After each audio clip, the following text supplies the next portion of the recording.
한 평만의 세상 읽기. 여러분 안녕하세요.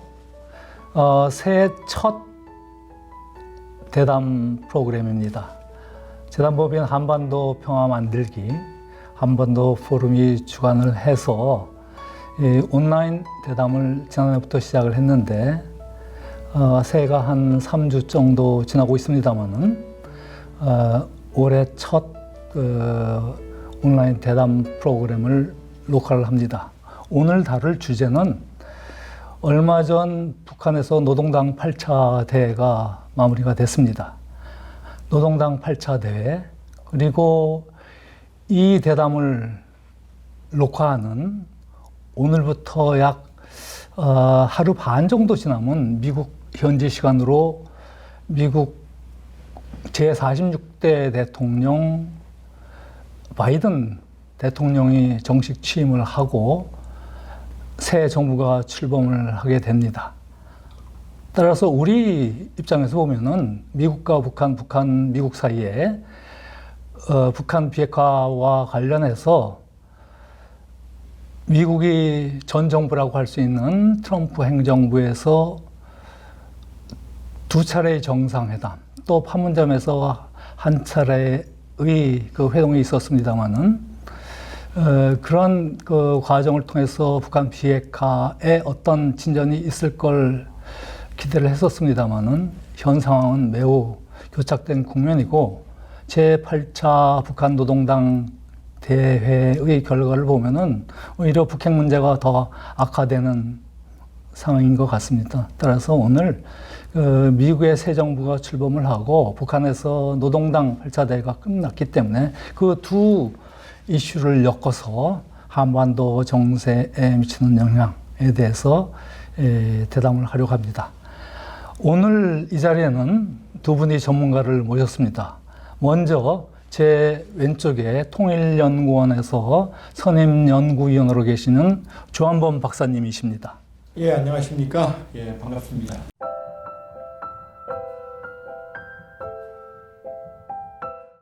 네, 새해 복 많이 받으십시오. 네, 고맙습니다. 불러주셔서. 그리고 그 옆에 이화여자대학교에서 국제학부에 계시는 박인희 교수님이십니다. 네, 안녕하세요. 네, 반갑습니다.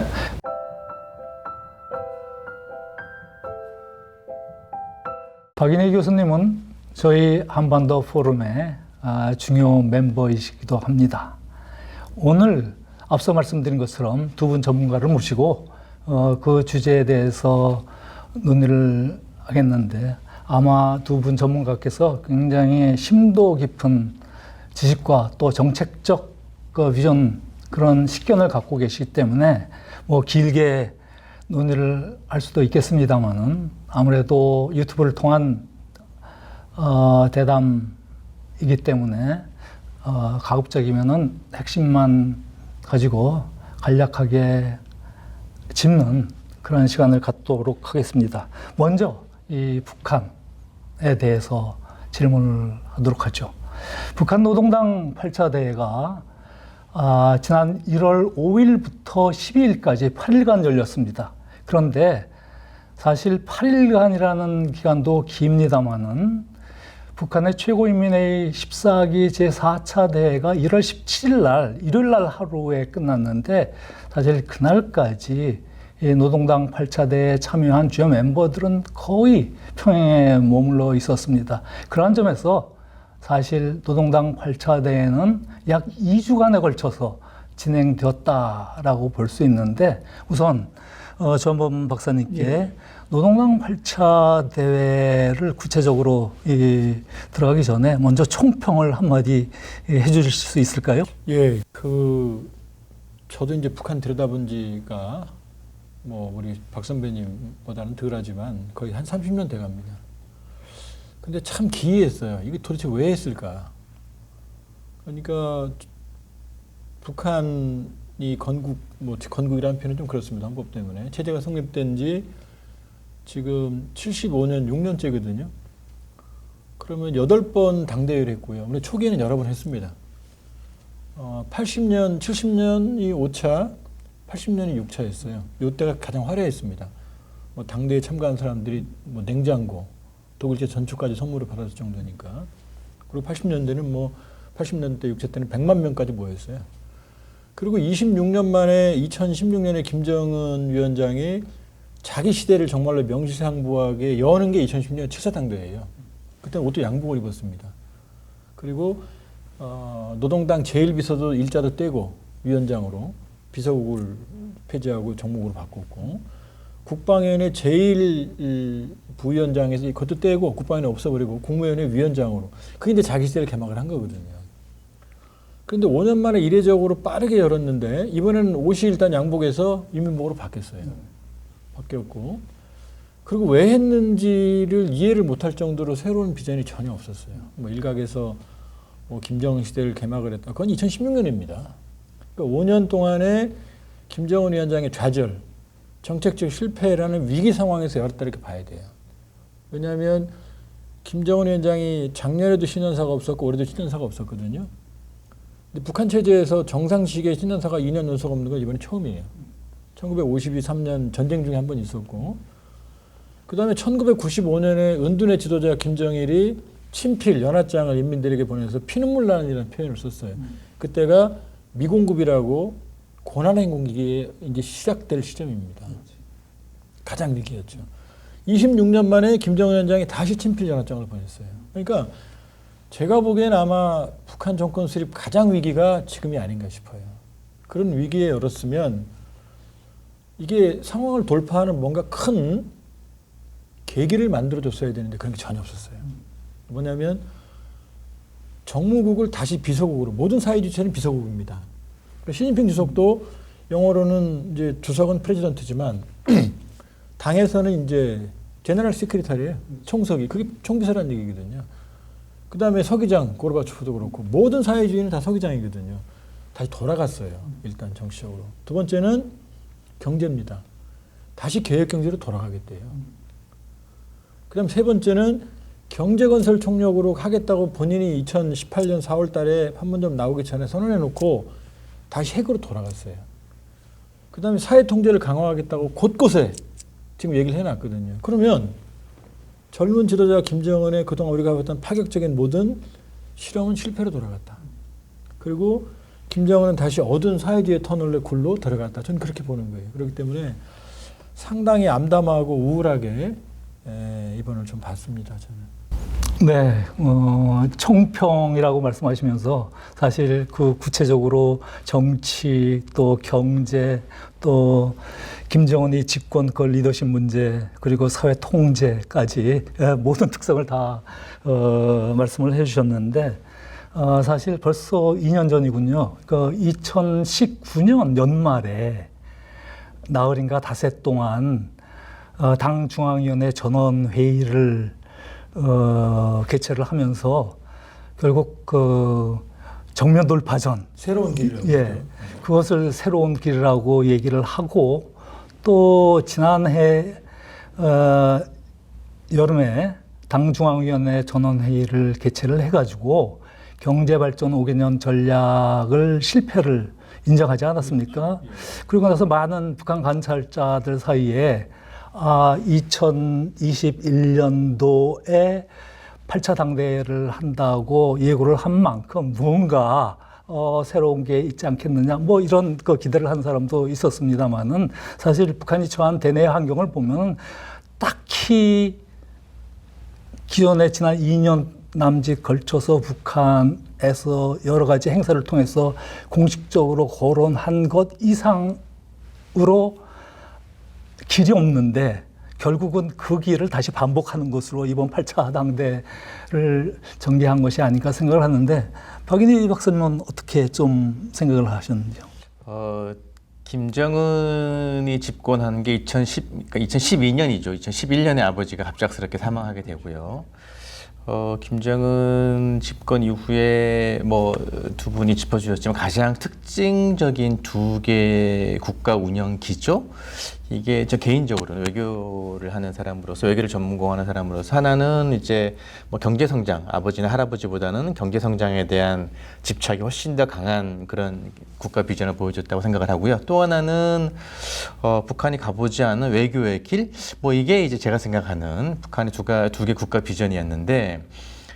경제 성장은 많은 이런저런 통계 자료가 이제 암시하듯이 굉장히 어려운 국면이 들어 있고요. 지속되는 제재뿐만 아니라 코로나19가 북한 경제를 더 어렵게 만든 측면이 있고, 과거 지도자들이 가보지 않았던 북한의 새로운 외교의 길이라는 거에 조금 이제 포인트를 맞춰 보면은 말씀하신 바와 같이 6.25 이후에 전례가 없었던 미국 지도자와의 통 큰 북한식 표현입니다만은 통 큰 담판을 했음에도 불구하고 북한의 경제 상황은 물론이고 외교적 고립에서 벗어난 것도 아니고 또 비핵화 협상을 성공적으로 유리하게 끌고 온 것도 아니고 해서 저는 뭐 경제 사정이나 정치 통치 방식뿐만 아니라 개인적으로는 북한이 시도했던 외교적 실험 그거에 대한 어떤 뭐 현실적인 성적표 이거를 보여주는 것이 아닌가라는 싶어서 그런 관점에서 곧 뭐 채 이틀도 남지 않은 미국 새로운 정부의 등장과 함께 여러 가지를 또 생각하게 보게 만들고 한국의 과제를 던져주는 그런 당대회의 뭐 결과가 아닌가 생각을 합니다. 그 이제 박 교수님이 말씀하신 짧게 하나 첨언하면요. 김정은 리더십은 김일성의 경우에는 첫째 항일 빨치산이라는 정치적 유산이 있습니다. 두 번째 사회주의 건설 70년대까지만 해도 북한이 더 우리보다 공업화율이 높았거든요. 그러니까 정치적 유산과 경제 발전이라는 두 가지가 결합이 돼서 김일성의 권위는 상당히 탄탄했습니다. 지금 탈북한 사람들도 김일성은 욕 안 해요. 그다음에 김정일은 73년에 조직 지도부장으로 시작을 해서 아버지가 94년에 죽었으니까 21년 동안을 권력을 준비했거든요. 그러니까 권력 기반이 탄탄합니다. 그러니까 우리가 윤리적인 평가만 뺀다 그러면 둘 다 성공한 독재자들이거든요. 자연사였죠. 권력을 물려줬죠. 근데 김정은은 정치적 권위도 기반도 없어요. 근데 지금 박 교수님이 말씀하셨지만은 왜 경제와 외교를 선택했느냐. 이런 지도자들은 성과를 보여줘야 되거든요. 이게 성과가 정당성이거든요. 근데 그 두 개에 모두 실패한 거죠, 지금 사실은. 굉장히 위기인 거죠, 사실은. 그 리더십이 차원에서 김정은이 북한 이른바 유일지배 독재 체제의 최고 지도자 또 북한 인민들은 그를 최고 존엄이다라고 일컫는데 그런 점에서 리더십 위기에 봉착했다라고 말씀을 해주셨는데 좀 구체적으로 이번 8차 대회 과정에서 제가 보기에는 이른바 기존의 정치 이데올로기 뭐 새로운 구호라고 제시를 하고 또 북한에서는 그걸 김정은 시대의 통치 방식, 즉 인민대중 제일주의 정치 방식이다라고 해서 당귀하게 이렇게 넣기도 했는데 이 정치 이데올로기적 측면에서 이번에 크게 우리가 뭐 주목해서 보아야 할 것은 앞서 지적하신 그 리더십이라든가 체제를 이끌어가는 그런 관점에서 이데올로기적 측면에서 이번 8차 당대를 요약하신다면 어떻게 그 요약을 하실 수 있겠어요? 지금 이제 이번에 세 가지 이념을 내세웠어요. 위민이천, 일심 단결, 자력갱생. 근데 이게 전혀 새로운 게 아니에요. 위민이천은 원래 김일성 주석이 얘기한 얘기예요. 인민을 하늘처럼 떠받들어라. 인민대중 제일주의는 맨날 하던 얘기입니다. 그러니까 7차 당대회 때 2016년에 당대회장 양쪽 벽에 한쪽에는 일심 단결이 있었어요. 이번에도 일심 단결입니다. 근데 7차 당대회 때 이 왼쪽 벽에는 백전백승이었거든요. 근데 위민이천으로 바뀌었어요. 그러니까 백전백승은 일종의 과감한 자신감이거든요. 근데 위민이천은 제가 보기에는 사실 흔들리는 동요하는 북한 사회를 상징하는 거거든요. 그러니까 사회통제를 강화하겠다는 얘기가 나오는 거죠. 위민이천이면 사회통제 법무부, 교율조사부라는 없던 부서를 새로 만들었어요. 그리고 비사회주의적 현상을 쓸어버리겠다고 곳곳에서 얘기가 나오거든요. 이건 위민이천하고 다른 얘기거든요. 그리고 또 하나는 뭐냐, 세 가지가 위민이천, 일심단결, 자력갱생이에요.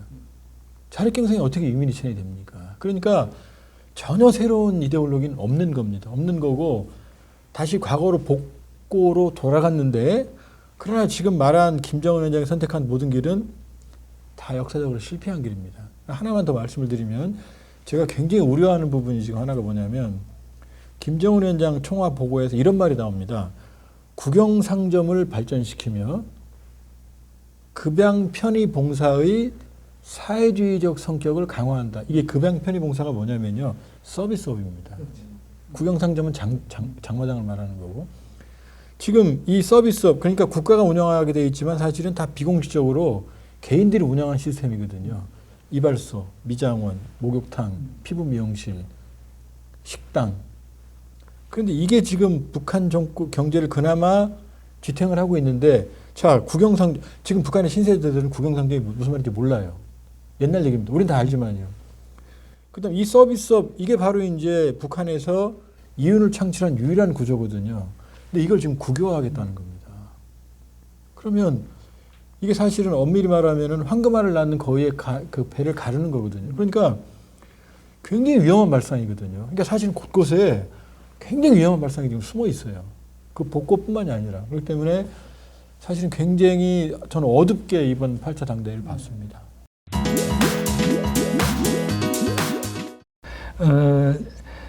김정은이 이 노동당 위원장에서 이번에 총비서라는 김일성과 김정일이 가졌던 그런 직으로 뭐 복원을 시켰는데 그 총비서라는 직을 갖고서 8차 당대회 결론으로 내린 말이 지금 조 박사께서 말씀하신 이민이천, 일심 단결, 자력 갱생의 새 이념으로 그것을 가지면은 앞으로 우리가 못 갈 길이 없다. 뭐 이런 식으로 결론을 맺었는데 사실 이 이민이천이라든가 일심 단결과 같은 이민이천 같은 얘기는 벌써 1950년대 말 60년대에 김일성 즉 김정은의 할아버지가 인민소구로를 외치면서 그 얘기를 했었고 또 1990년대 김정은이 아버지인 김정일도 굉장히 어려운 상황에 맞아서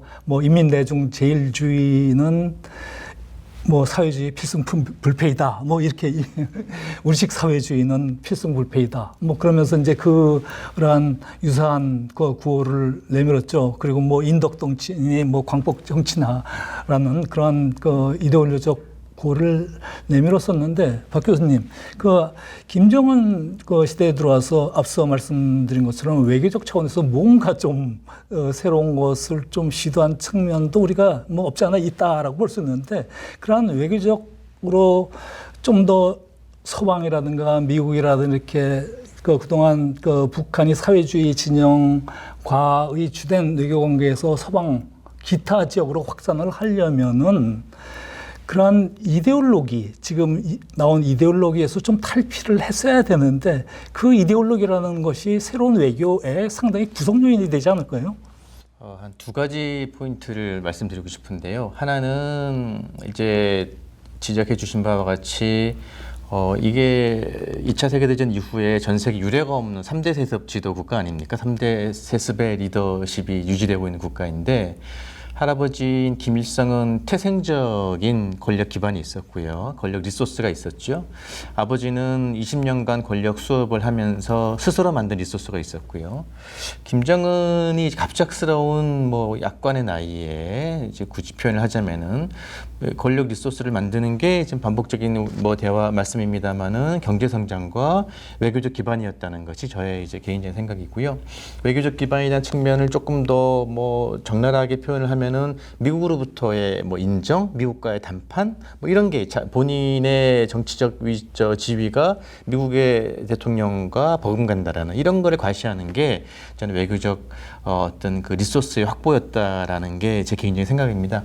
근데 문제는 그게 하나의 포인트고, 근데 그게 어떤 과정과 어떤 프로세스를 거쳐 진행이 됐느냐, 우리 위원장님 질문과 관련돼서 보면은 흔히 이제 뭐 학교에서 교과서에서 학생들을 가르칠 때 요즘 유행하는 표현으로 서스테이너블한 사회주의 국가를 흔히 뭐 4개 국가라고 얘기를 합니다. 그게 서스테이너블한 게 뭐 조금 더 들여다봐야 되겠습니다만은 이제 쿠바, 베트남, 중국, 북한 이렇게 얘기를 하는데요. 근데 나머지 3개 국가와 이제 북한이 가지는 차이점은 중국과 베트남은 체제를 개방시키고 세계 경제에 편입되는 속도가 이루 말할 수 없이 빠름은 물론이고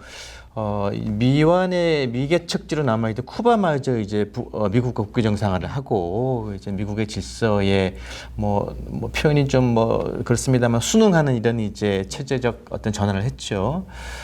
근데 북한은 여전히 세계와의 어떤 교환, 교류, 뭐 어떤 경제, 교역 이런 거에 대해서 굉장히 예민한 상태에 있는 것이고요. 그다음에 또 하나는 굉장히 아주 유니크한 특별한 사례인 것이 핵 문제를 가지고 있고 핵 개발을 전제로 한 외교적 시도를 했기 때문에 이게 큰 굴레 막힌 것인데요. 아까 말씀하신 북한이 가지고 있는 고유한 이데올로기와 정치 시스템과 깊게 연동되어 있는 이유가 보통 권력 기반과 뭐 국가 안보라고 하는 것은 보통의 일반적인 민주주의 국가에서는 투표에서 나오는 것이고요.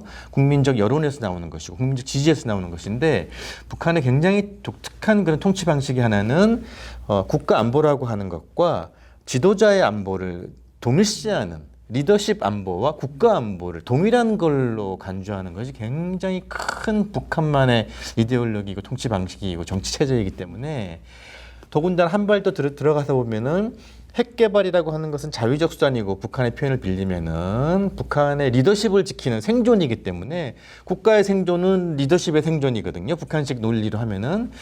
그래서 그런 대전제를 가지고 시작한 김정은의 외교 지위 확보가 뭐 처음부터 어려움이 있지 않았느냐. 물론 비핵화라는 표현을 했고 그 진정성에 대해서는 뭐 정확하게 가늠하기 어려운 측면이 있습니다만은 지금 와서 한 8년 정도의 성과를 일단 지금에 와서 8차 당대회를 계기로 해서 평가를 해보자면은 북한이 가지고 있는 체제적 한계 이런 것이 외교 리소스를 개발하는데 확보하는데 큰 굴레로 작용한 것이 아닌가 그런 말씀을 드릴 수 있을 것 같습니다. 이제 다음 주제로 넘어가서 뭐 짧게 우리 사회에서 많은 북한 관찰자들 사이에서 특히 언론에 이 권력구조 개편과 관련해서 어떤 뭐 특정인이 뭐 지위가 뭐 높아졌느니 낮아졌느니 뭐 이런 데 좀 관심이 많은데 예를 들어서 이번 8차 당대 결과를 보면은 조영원이라는 그 이전에 당 제1부부장이었죠. 그런데 갑자기 부장도 거치지 않고 정치국 후보위원으로부터 그냥 이 정치국 상무위원이자 또 나중에 공식 그 대회 마지막 장면을 보면은 김정은 바로 옆에서 최용의 다음의 순위, 즉 그 순위를 보면 권력 3인자로 점핑을 했고 또 대남 사업이라든가 대사업을 관장을 했던 김영철의 지위는 다소 낮아진 것 같고 그리고 이성건이라는 대남 사업을 하다가 지금 외무상인 이성관 같은 경우는 정치국 후보위원회에서 가장 마지막 순위로 불렸고 또 우리가 많은 관심을 가지고 있었던 김정은의 여동생인 김여정이 제1부부장에서 제1이라는 타이틀도 없어지고 부부장 그리고 정치국 후보위원이었는데 이번에는 정치국 후보위원도 안 돼서 당 중앙위원으로 남았는데 사실 이런 게 그 본질적인 문제는 아닌 것 같이 생각을 듭니다만은 그 전반적인 권력 구조 개편의 기본적인 성격은 어떻게 보세요? 지금은 요즘에 누구 주겠다는 얘기 안 나오죠. 그러니까 정적들을 모두 제거한 상태고요.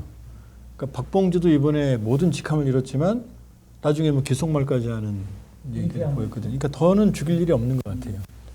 뭐 이런 얘기하면 참 뭐 그 독재 정권을 얘기할 때만 좀 씁쓸합니다만 사람 죽는 얘기가 쉬워서. 그러니까 북한도 막하진 않아요.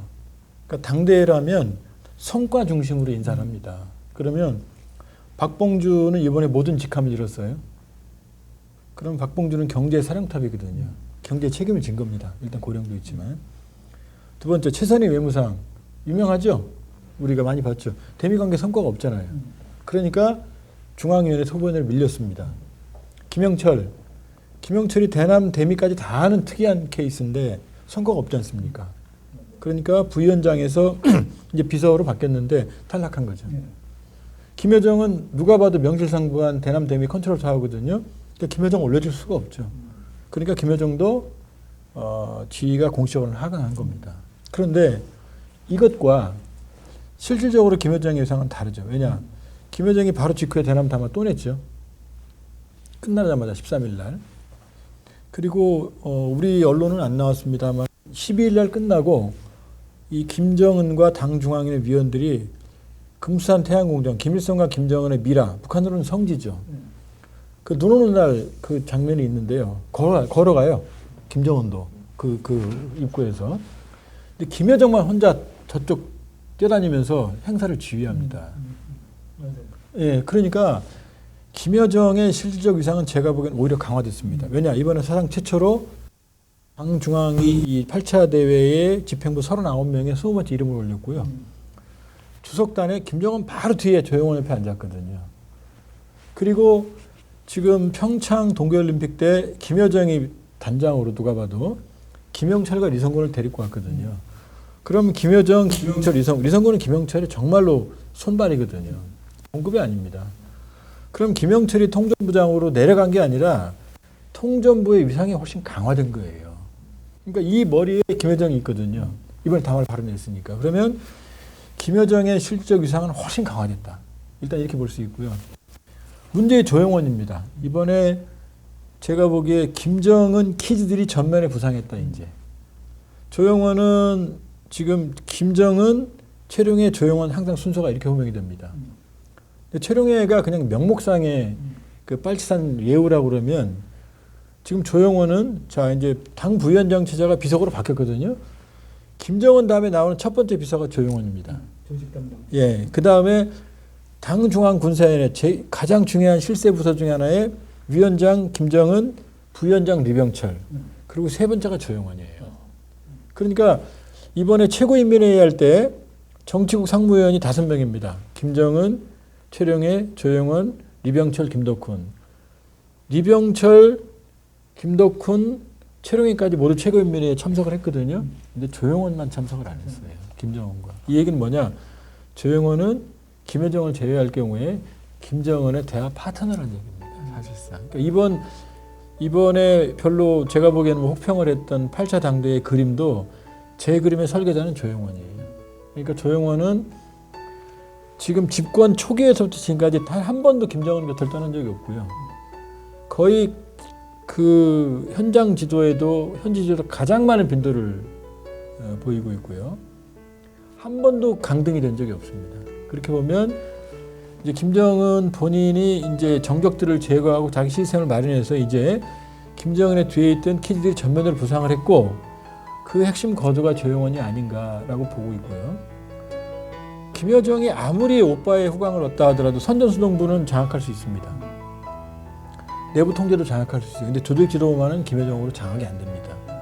예를 들어서 뭐 우리 대통령 영예가 합참의장은 못 가잖아요. 그거하고 똑같습니다. 전문성 때문에. 그러니까 김여정과 조영원은 항상 붙어 다니거든요. 그렇게 보면 양쪽의 두 거두로 볼 수 있고 그렇게 보면 혈연 관계를 뺀다 그러면 조영원이 단연코 모든 시스템을 장악하는 실세라고 봐야죠.